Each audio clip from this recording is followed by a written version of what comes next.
Hi, ioannis. I think eres español, ¿no? He pasado bastante tiempo en España. Me encanta mucho.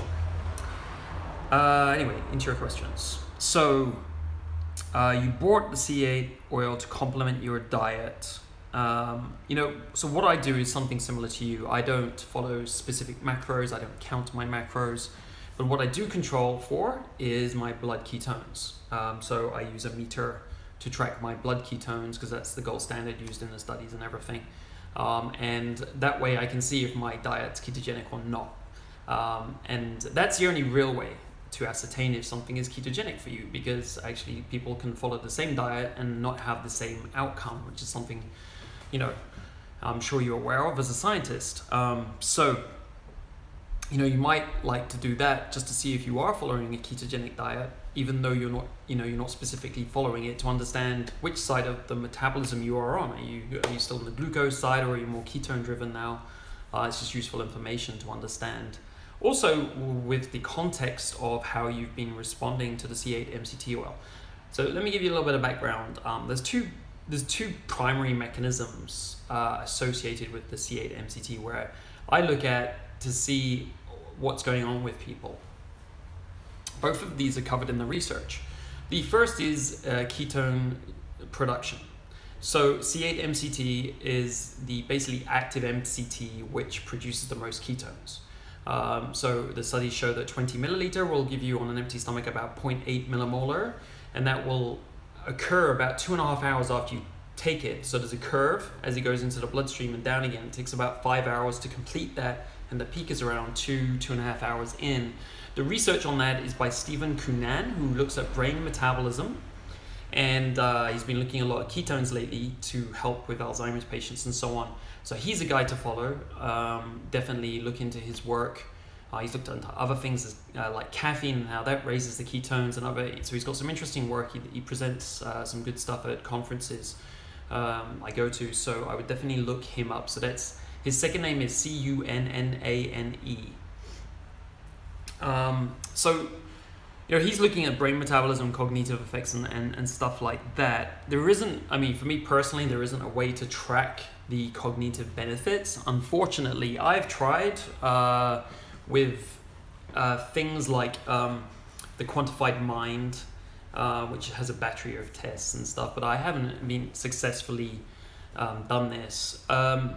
So it's basically based on feeling for me, and I hate that. You may have seen that I have a data-driven podcast. And unfortunately, I think the measurements for cognitive enhancement, we don't have a convenient, accessible tool which we can use to really understand this. With the Quantified Mind, I found that I had practice effects, and they were, I was basically gaining as my mind got better at the game. So it's not easy, like if I'm testing like how much I'm taking every day, there's practice effects in there, and it confuses the whole data. So that's why I found it wasn't working for me personally, and I spoke about that on a podcast episode. In terms of, you're talking about doing some blood tests and consulting a friend, and so the issues you're experiencing, are you taking this before you're going to sleep is the first question, because it's not optimum to be taking anywhere like 5 hours anywhere in. So if you're going to bed at 9, are you taking it at 4? If you're going to bed at 10, you're taking it at 5, or after 5 basically. So it might be having some impact there. And the more likely effect is that the C8, the caprylic acid, has some antimicrobial effects which have been covered in the research. So you check these out. Primarily against yeasts have been looked at, right? So it's been used actually for quite a while by physicians to counter things like candida and yeast overgrowth like that. So a lot of the negative symptoms, I believe, are derived from two places. The first is the antimicrobial effect when you have yeast overgrowth. So the people I generally talk to who have some issues like you have some negative symptoms, with my oil is quite a low percentage. I'd say it's like 1% or something. When I ask them about their overall health and gut in particular, they often have chronic gut health issues or immune system issues or things that are generally related to the gut. And this is, I believe, an indicator that there's a yeast overgrowth there. And the oil is actually treating that, but the after effect is that the yeast is broken up, and those particles have to be cleared by the body, and they are effectively toxins at that point which have to be cleared. And if you create a lot of this, it can create downstream effects because you're basically overcoming the body's ability to work with these toxins symptom free. So the first point is what happens if you reduce your dose. I don't know what you're taking. There's two ways I've overcome this with people. First is to reduce the dose you're taking to, say, half a teaspoon to start with, and then to eat it with solid foods, which helps to reduce it also, rather than taking it in coffee or on an empty stomach, right? So if you take half a teaspoon with, say, your breakfast food for the next couple of weeks, and you are symptom free, you have no negative symptoms, then that's an indicator that it is probably the yeast overgrowth, right? And what you're doing is you're tackling it on a more slower base, and it's having a beneficial impact on that yeast. By the way, because I know you're into data because you're a scientist, the best test I've found so far to identify these types of yeasts is something that detects the downstream metabolites from yeasts, which is in the urine. This is called the Great Plains Organic Acids Test. So they actually look in the urine for the downstream metabolites. It shouldn't be there unless you've got yeast in the body. So that I'd look into that test. You can get it done via BioLab in London. They will do it for you. You can ask your dietitian friend. You can send that. You can just call BioLab, get the kit sent out, and do it, and then get the results sent to your dietitian or your physician to interpret for you. It is you kind of need someone who understands it though, because it's a specific test, and there's a lot of markers. There's like 50 markers which they have to interpret and understand. It actually shows you a lot of other interesting things like mitochondrial function, and it has ketone and glucose related metabolism factors. So it's quite a cool little test. There's a lot of information packed into it. Also vitamin deficiencies, so I'd look into that.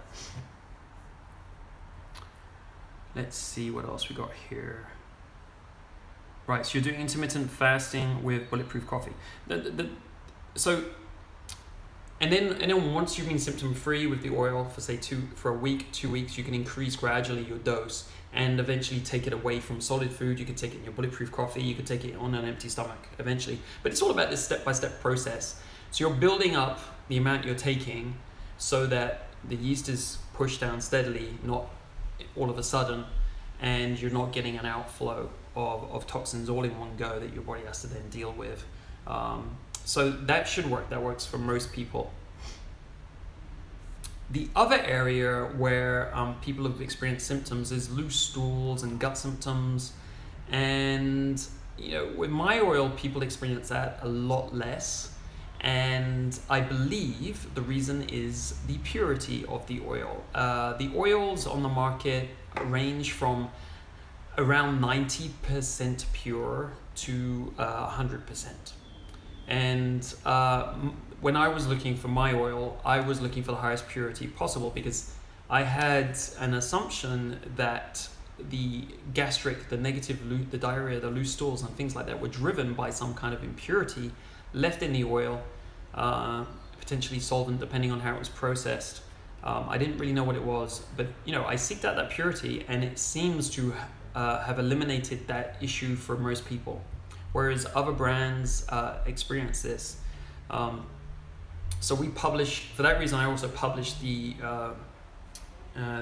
certificate of analysis. I put it on the site, put it on Amazon, so people can see exactly what this is, what is in it, and it's 99.3% pure. Actually, just recently we went up to 99.6% pure, so I have to change the labeling.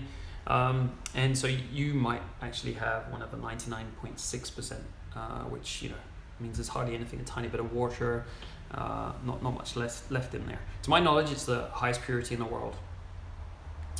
So that's the other issue. What else we got here? How long have you been following this type of diet? I've been doing this for about 5 years, really a lot more, the 18 months, a lot more controlled, tracking the blood, all of that.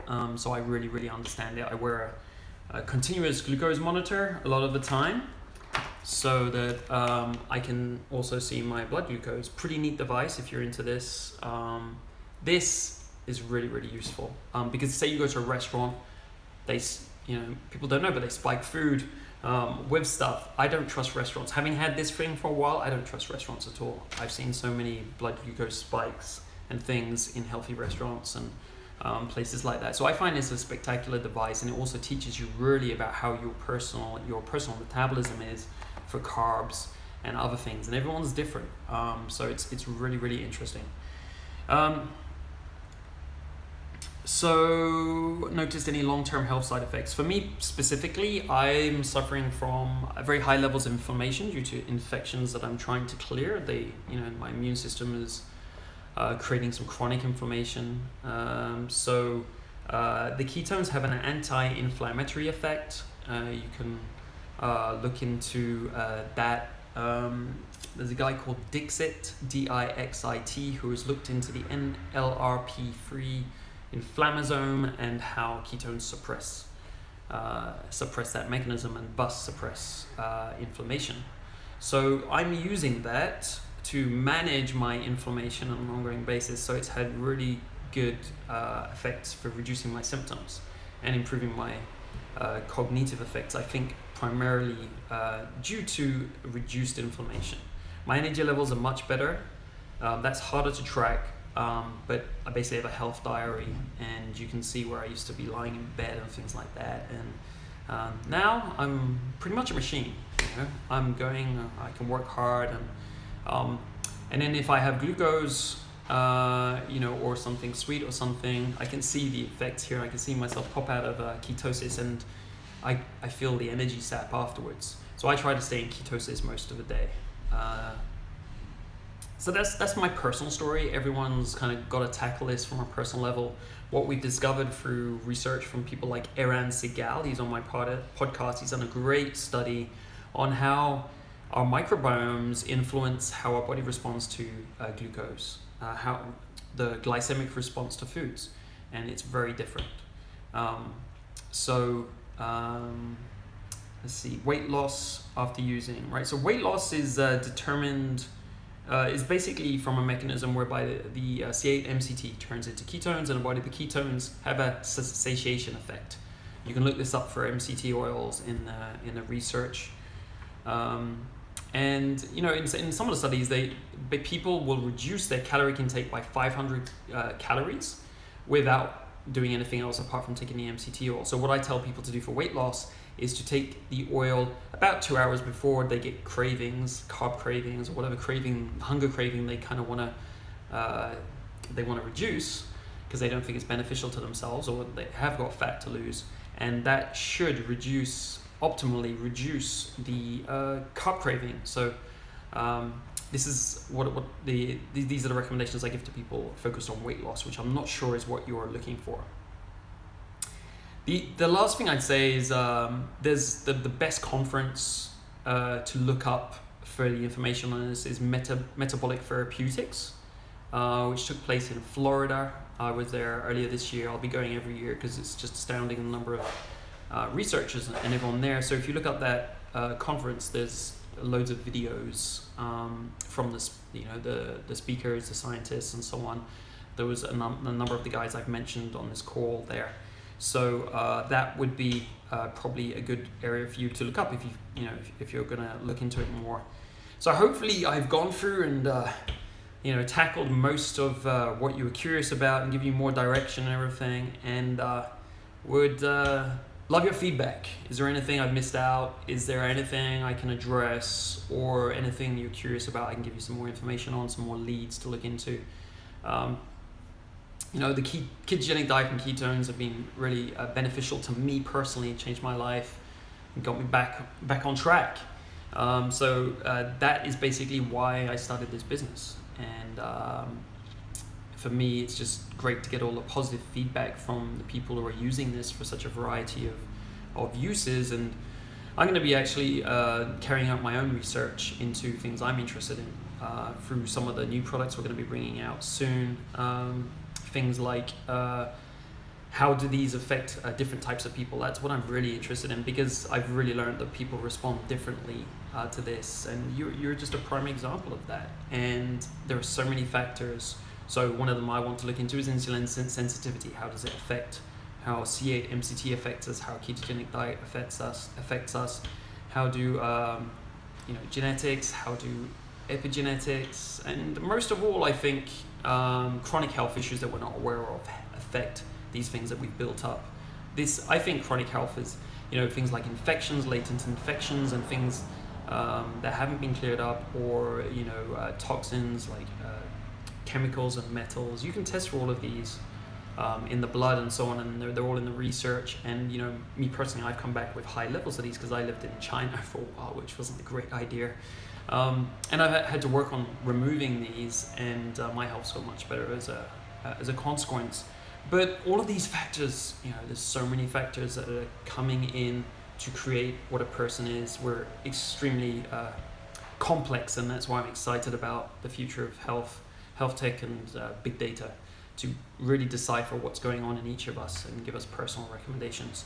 And I'm going to stop talking now because I'm just talking. But I love this stuff. If you want to check out my podcast, you're into data, it's Quantified Body.